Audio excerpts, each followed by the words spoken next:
And hello, everybody. How are you guys doing today? Today is another amazing, wonderful, great day in Quantum Family. We have Frida Sofía with us. For those who may not know who she is a Mexican royalty. She is a talented singer with a unique and vibrant voice, okay? And she is a fitness guru. So welcome, Frida Sofía. How are you doing today? Thank you for that wonderful intro. I'm great. I'm very excited to, first of all, speak English and like an interview for once, you know, because, well, now everything's in Spanglish. Can we agree? Right? So it's like either you kind of understand, but you don't, but you do. So we're all in this lingo, Miss Debbie, don't worry.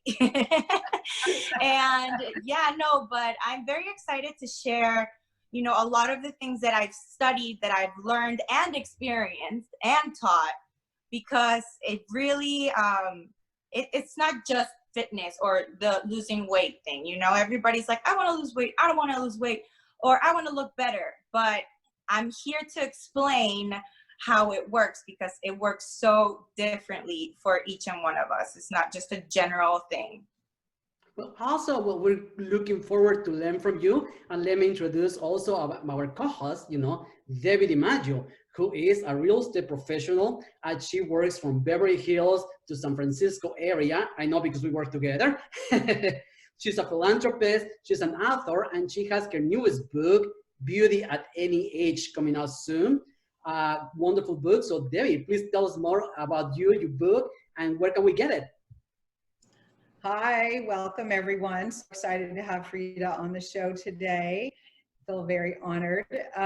Beauty at Any Age, the ebook is actually now out, and September 15th, the paperback copy will be ready, and you can go to beautyatanyagebook.com and it will take you to the site. You can go there now and order your ebook.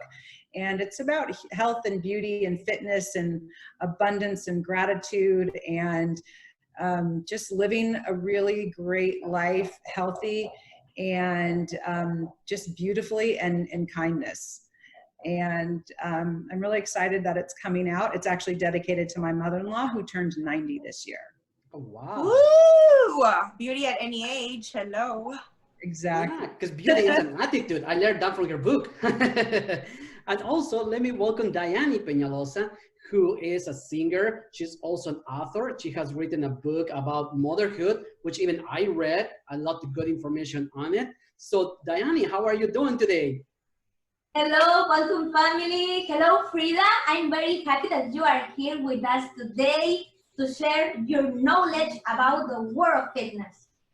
Thank you, my love. Thank you for reaching out, for being so professional and awesome, because I did stalk all of you. I love the fact that you guys, you know, have decided, I'm understanding this is fairly new, the Quantum family, but let me tell you that I see a huge, you know, opportunity to actually expand, because all of you have so many different things that to like apport. You know, you have all these background, like real estate, you know, that has to do with beauty, that has to do with everything. And at the end of the day, everything does connect. So let me go back to your title, which I love, Beauty at Any Age.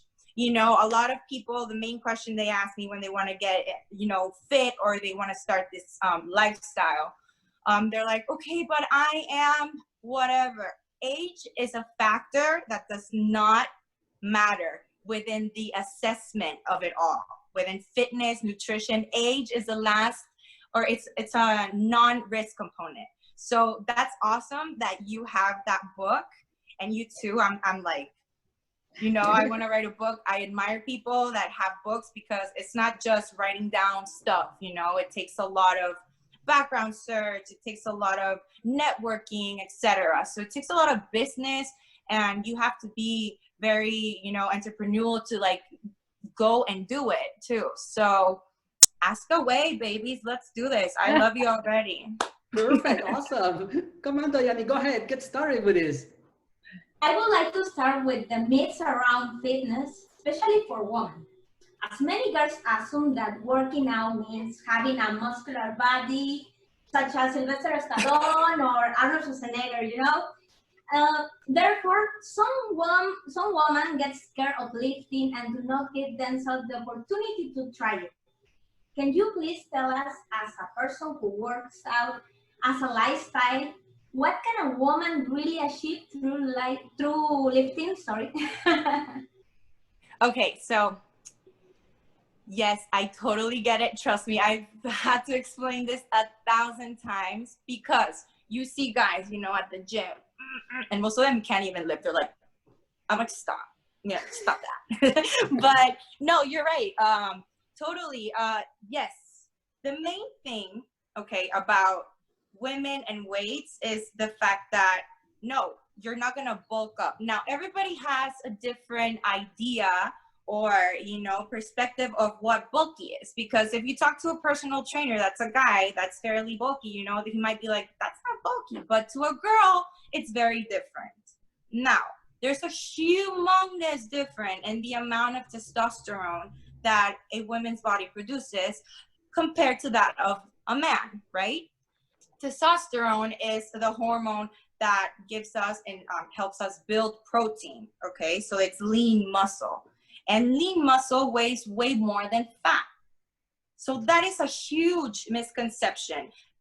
Girls think, hey, if I lift this weight, I'm gonna build this huge muscle.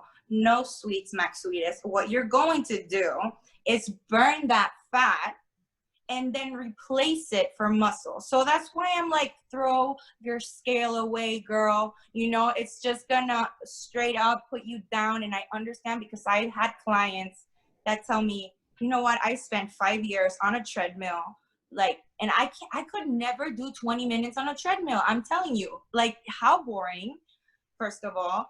Second of all, like running too. It's only getting your body tired, stressed, your mind, because it's only getting you fatter, you know, and it's really sad to say this, but you're more prone to injury when you're, you know, just running and thinking that that's going to make you lose weight. It's actually just dehydrating you.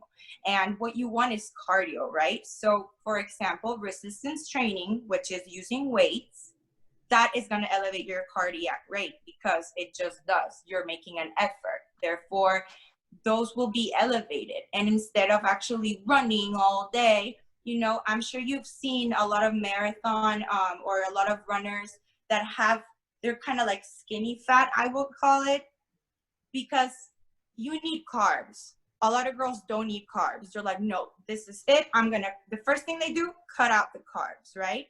Then they start running. Then they start complaining. And then they start crying. They're like, I don't see a difference. I feel like crap. And I'm like, I understand. But that's when you need to know what to eat, when to eat it, and stop, you know, just doing what everyone else is doing. Like, what are your goals? What do you think is bulky? What do you eat? What's your gas? Because you need those carbs to burn, okay? Because if you don't have enough carbs to burn, then you start burning muscle, which is your protein. And you don't want to do that because then you burn that muscle that was prone to replace the fat. So yes, you're going to get skinny, but skinny fat. And that's when you see like a little kangaroo pouch with people that run like all day and you're like, how are you like this? You know, it's crazy. But yeah, it's all about body fat percentage in reality. And like you're going to be comparing your results with pictures, because that's really how you notice it. And of course, how you feel and everything. But I mean, to the naked eye, it's really, really hard to see progress if you don't, you know, document it. You have to be consistent. You have to be serious about it. And you have to understand that everyone's anatomy is different. And it's up to your genetics. It's up to your body type. It's up to even your mood, you know, your mental stability sometimes. Also, I mean, it has to do with absolutely everything. So get really into like the things, because there's so many answers for so many things that if you don't shut me up, I will keep going, you know. Please keep going. But Debbie, do you have any questions for? that same, because I have a similar question about the weight. So so you don't have to elaborate too long, but so are you supposed to use heavy weights or lighter weights? And then you also mentioned eating carbs. So what kind of carbs? And just give us a general, I know everyone's different, but yeah, 2 days a week, 2 days a week you're working out, and what kind of carbs are you eating, and how heavy are your weights? Okay, so let's say this is gonna be for a class, right? For let's say there's 40 people. I can't be like so precise with the diet, so let me give you a general idea. Dieting is everything, and I'm not saying dieting like, oh, this is the Frida diet. No, it's consuming enough carbs, the combination of carbs, fats, and obviously protein, which should be a range of 30, 30, 20 sometimes, and it depending, you can go and test it out, okay? But the main thing here is, for example, weights. Well, how much should I start with? Nothing. You should start with your own weight, because it's very important for you to be stable and balanced enough. Okay, so if you can't do a squat with your own weight, the right weight, form is everything. So what is the point of adding weight to a thing that you're doing wrong? You're gonna just injure yourself. And once you're injured, then you have to go to rehab. We have to start all over. So it's not really pushing yourself so much. Yes, of course, you have to push yourself, and it's going to be challenging. Now, the weight range comes after you've worked those areas of stability, strength, and mobility. So yeah, it's definitely a thing. I don't recommend right away picking up weights, because you don't need that. So a full body workout would be perfect for somebody that's just starting, which is what I do. And it doesn't only focus on one group of muscles. So it's a complete, full body thing. It could be 30 minutes for a beginner, because you don't want to overstress your body either. And, you start listening to your body, and then you add the weights. Now, the weights depend on how much you weigh, how much you eat, your level of activity, and all your other activities. If you have kids, you had kids, if you have any previous injuries, etc. Awesome. Thank you. Diane, please go ahead. So many people go to sports stores to buy some weights and start exercising without any knowledge. Could you tell us about the dangers? Do not consulting with a professional trainer first. I mean, in everything, there's danger, right? I mean, you turn off the stove, you never know what's going to happen. And I don't want to disencourage people to try and go out there and, buy, if you see resistant bands, that's awesome. But I mean, thankfully nowadays we have YouTube, and we have all these resources where we can consult, with professionals. But there's also those channels and those people that just like to talk, and they don't know what they're talking about. So it's very important, first of all, to consult your doctor, because I can tell you a lot about fitness, but I am not a physician. Therefore, it's super, super, and I insist, important for you to get a clearance from your doctor. Why? Because I don't know if you have, your glucose, and I don't know all those things that your actual practitioner does. Once you get the green light, we're good to go. So just like you would do that with any other professional, you should also get a clear, the green light from your doctor. And from there, if you can't afford a personal trainer, just look at the basics. They're out there. It's really not that hard. But I feel like a lot of the injuries come from the posture, the form, and the fact that there's a difference between good pain and bad pain. And that's the real lingo right there. Awesome. Thank you very much. When you mentioned earlier that we are from different backgrounds, you are totally correct. I actually ended up writing my book because I had to deal with cancer myself. Oh, wow. Congratulations, survivor. Therapy. Thank you. But, so I wrote a book about how to deal with diagnosis, how to actually win the battle against cancer. That was my thing when I was writing the book, And when I went through a radiation, I saw people struggling and what have you. So, you know, I would like to know from your perspective, you know, what advice would you give to all those people who are struggling to gain their health back? Okay, I totally understand. You know, I personally struggled with, obviously not cancer, thank God, and I'm so happy you made it. You're a fucking warrior, you know. Thank you. But you know what? Nutrition is so vital when it comes to any type of disease. Your immune system is your main weapon, okay? Like, I understand there's science out there and whatever, but if you don't eat the things that you need to survive, then you won't survive. Mm-hmm. And you know what? That's a lot of times, you know, my clients come and they're like, okay, well, the doctors tell me I'm way too obese and I'm going to die. And I'm like, don't tell me that you don't even know if you're going to die. I don't know if I'm going to die tomorrow. So let's leave that over there. So what can we do?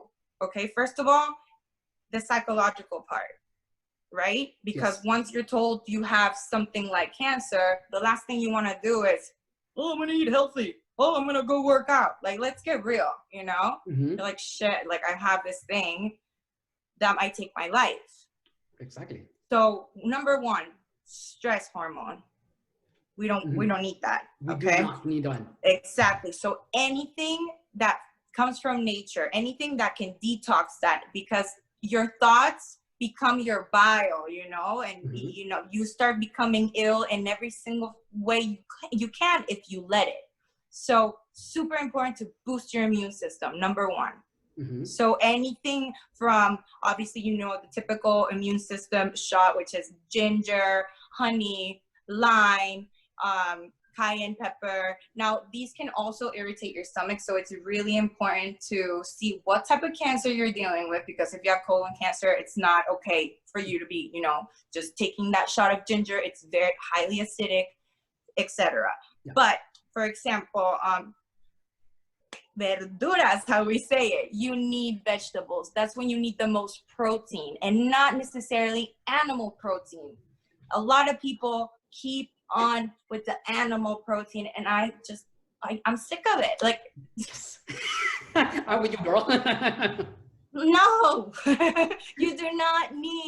we don't need meat, okay? Like, remember I told you protein is muscle. Mm-hmm. So you know why we're eating the muscle of the chicken. Like, that's the protein. Yes.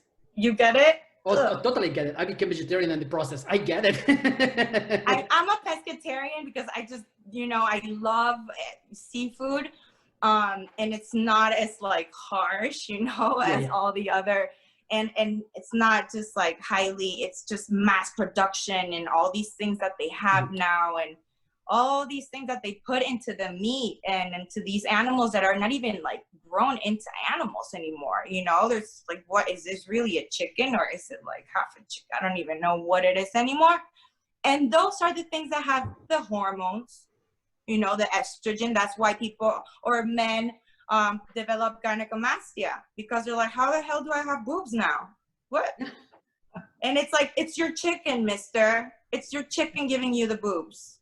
So get out of the chicken. I agree with you. Awesome. So yeah, I mean, your diet, you need starch vegetables. You need your fuel, like any other thing. You're not gonna ride a Ferrari and just put like the cheapest gas you find. Of course, you're not gonna go to AMPM, right? You are going to treat your Ferrari like a Ferrari, and you are a Ferrari. So you know what you put into your body is going to affect the way your body responds to everything and anything, even your mood. Yes, it does. I totally agree with that. Awesome, thank you. So, Mrs. Well, Dimaggio.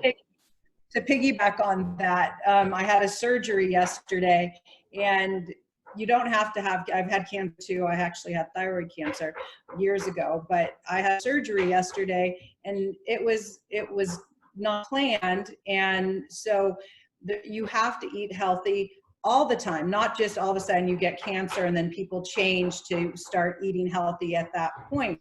You need to start a healthy lifestyle long before you get cancer. So when I was in surgery yesterday, a bell was going off or something was going off, and she came in and she says, oh, don't worry, you're healthy. Your pulse is supposed to be 60 or 65, 60, but you're at 44. But that just means healthy, it's okay. It just alerts us. So, you know, if I wasn't healthy, eating right, exercising, you know, the surgery wouldn't have gone so well. It would have been a little harder on me. So just going back to the eating right, eating healthy, and living a healthy lifestyle, you want to prepare now, not in the future. Yeah, and you know, a lot of, like I said, some of my clients, they come and they're like, okay, well, I'm so obese that I'm gonna die. And I'm like, you're not going to die. You don't know. You haven't been given the tools that you need. And like you said, yes, it is super, super, super different to start out of nowhere when a tragedy happens, you know, than to be making or having that lifestyle. But you also have to consider that culture is a huge factor. How you grow up is a huge factor. What you saw growing up in that fridge is a humongous factor, because we are tempted to, you know, if you go to the grocery store and you're in college, your first year, you know, you're gonna pick the detergent that your mom used because it's what you're familiar with. So, for example, now that you have this surgery, you have to do the immune system boost. And you know, like a lot of people are like, oh, well, I'm gonna juice now. No, not just yet. I'm like, so you're going to starve yourself and then put all these like acidic, it's not gonna work. You're not gonna feel great. Your stomach is gonna hurt. So, okay, so what do I do? Right now, you should be combining, you know, like a lot of oatmeal, for example, because it'll give you energy because it has carbs. It also has protein, and it has a lot of goodies in it, you know, a lot of nuts and seeds right now, regenerate tissue, a lot of protein, garbanzo, you know, lentil, all of that is going to make you feel, I'm not even kidding, brand new. Like, it'll give you even mental clarity. Once you start mixing and knowing your macronutrients, which is the most important part in a diet, and how and when to eat them, that's when it starts changing. That's when you start feeling like, whoa, this is like really something, you know? It's not just a placebo effect, and it's not just like, oh, I completed that workout. No, you really start seeing, feeling, and people start noticing. When people start noticing, you're like, oh my God, I'm doing something right. It's like, hey, I got it. Lots of good kale. Yeah. I'm a big fan of kale and quinoa. Well, you know what? I love quinoa. Kale, I feel like it's a little overrated. It's like the gluten thing. I feel like it's more like a trend, you know, now everything's gluten-free. Like, oh, look at my laptop, it's gluten-free. Stop. Not everything's gluten-free. But of course, yes, definitely stay away from those things. But see, I love kale too, but it's just, it's not as amazing as they put it like on this pedestal to be. But it's a trend. Now, thank God it's that and not, you know, chicken fingers. I don't know. I just can't with chicken. But definitely go more with what has always been there, because kale is relatively new to all of us. Yeah. But for example, tomatoes, nothing new. Okay, broccoli, nothing new. I don't care if it smells bad, it's good for you. It's good. Your carrots, all like the basics, you know, go back to basics. Another thing, forget about milk. Please don't drink milk. Oh, like cow milk. I agree with you. We are the only mammals that are sucking milk out of another animal. Like, I don't see dogs being like to the cow. Yeah, I agree. Like, what are we doing? And then people are like, oh, I'm getting so fat. And I'm like, okay, I'm just going to ask you one question. Ready? So what is milk from a cow designed to do? What's its purpose? What is it? Simple as that. Yeah, it's to feed. To regenerate. Yeah, to feed the little one so the mini cow becomes a big cow, right? What do you think is going to happen to you? Exactly the same thing. That's why I keep saying water. People, please drink water. We don't need milk. No, We and need water. there's oat milk, you know. I don't like almond milk that much, and plus it has a lot of estrogen, so I wouldn't recommend it for men. A lot of people don't know that. Almond milk is high in estrogen, so hemp milk, oat milk, there's coconut milk, there's, I mean, whatever, just not cow milk, por favor, stop it. What kind of yogurt? What kind of yogurt then is? What kind of yogurt is good? Except yogurt. Well, there's coconut milk-based yogurt, for example.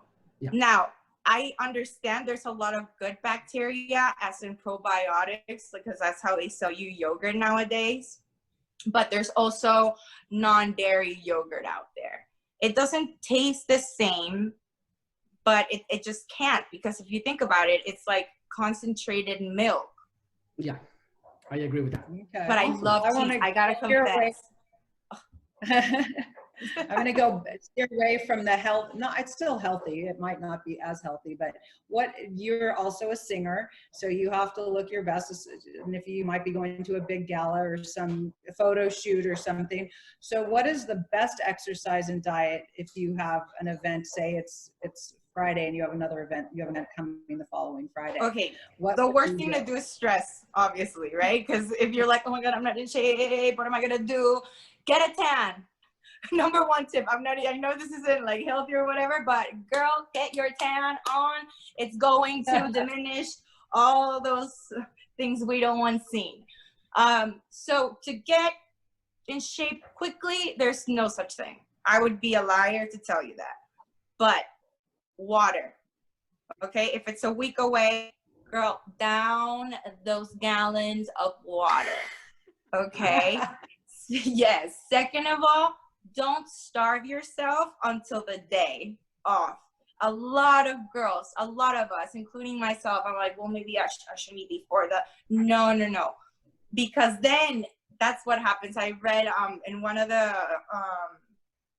like the draft, it said like with one glass of water, I feel bloated, right? So of course you're going to feel bloated if you're not used to that water intake, which is so important. Water is what we're made out of, like 70%. So it's like, you want to detox, stop it with the green juice, stop it with that, drink water, drink a lot of water.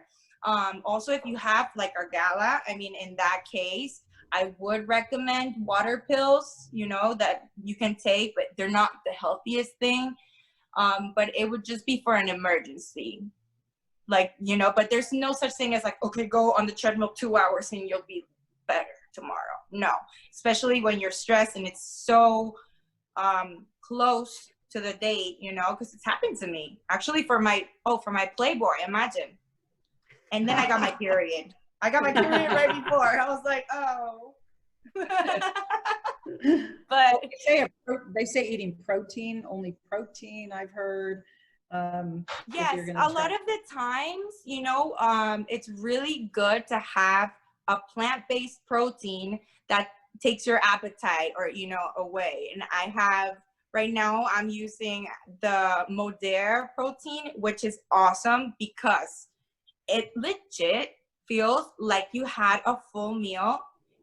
And it doesn't just feel, because you see the back, right? The value, the nutritional value, which is how they trick most of us. And unfortunately, just because it says natural on the label does not make it healthy, okay? Or organic. People mistake that too. So it's very important to read the back. It's very important to get, yes, your protein, like you said, but also always look at the sugar, okay? Now it's gonna say 0 grams of sugar, and you're like, but it tastes sweet.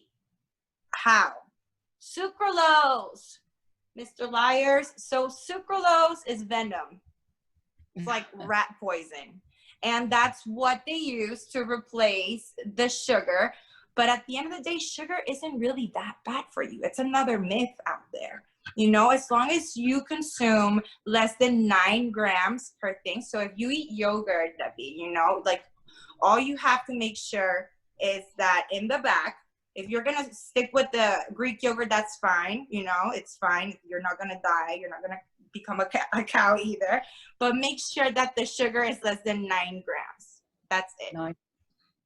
Okay, so for each meal. Now it also depends on what you need, but that would, like, you know, I have to do the BMI and the body fat percentage, etc. So yeah, a lot of protein, and in between meals, because that's when we love to pick whatever is around.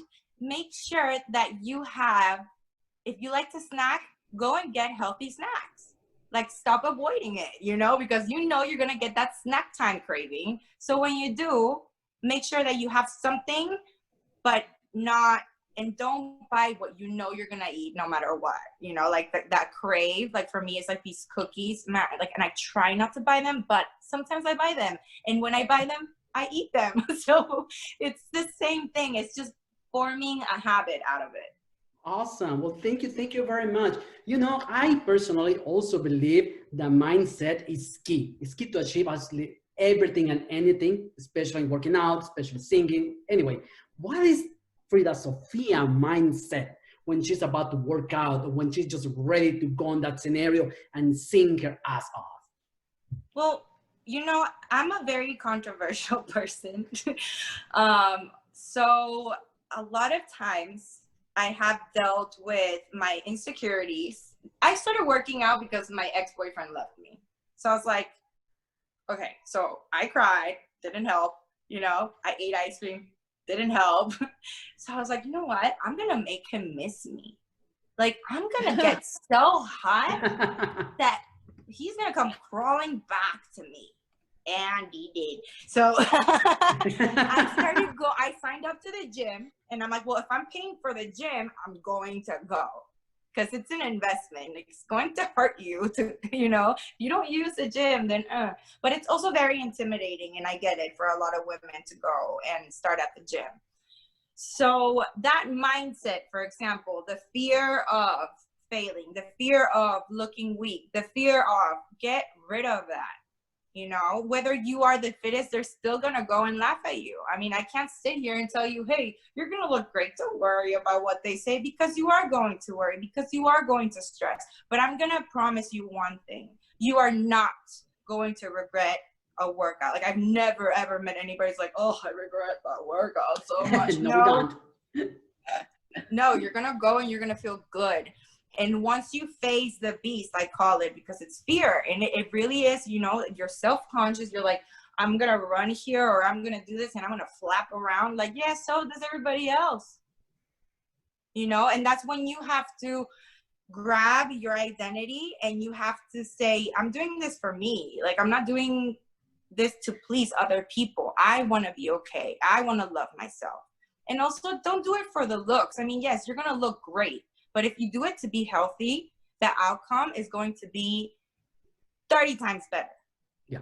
You know, so for me, it was more of a mental thing, like to keep my mind occupied, to not be, you know, angry or sad or too mood swingy. It also, you know, the energy that you put into it, it's so relaxing. You release dopamine and endorphins, which are like the, you know, the main contributor to happiness. Obviously, it's something that you produce in your brain that, for example, when you get depressed, you don't produce enough. You're lacking off. So, you know, you get your endorphins going, and you're like, oh my God, I feel great. And that, my friends, is exactly what I love to see. And that's exactly what you need to do, because that then becomes your mindset, because it's a habit. So therefore, it's going to be a continuous cycle, because you know that's the right thing to do. And then you know that will lead you into that right kind of mindset, being, everything connects. Everything starts being positive. You start looking better. You start even interacting with people. You even like want to help them, you know, like it's great. It's a great thing to be into fitness and into yourself more than anything. Awesome. That's awesome. Well, I think, Mike, that you kind of answered the question I was going to ask, which is, what is something you'd like to share about health and fitness, ups and downs, and were you always fit? But it sounds like your boyfriend kind of, that loss kind of kicked you into gear. Well, that, and also, you know, my culture, for example, like my family's very public.